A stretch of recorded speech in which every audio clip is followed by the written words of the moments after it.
ఇష్టమా?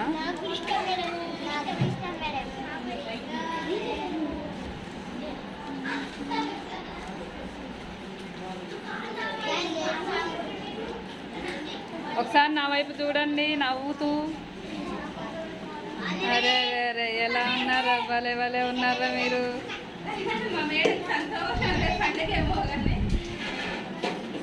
బాయ్స్ అయితే కలకల్లాడారు. గర్ల్స్ కూడా కొంచెం నవ్వొచ్చమ్మా. లాస్యమ్మా నవ్వు. ఈ చిన్నారులు నవ్వండి, చిట్టి తల్లులు. హ్యాపీ రంజాన్.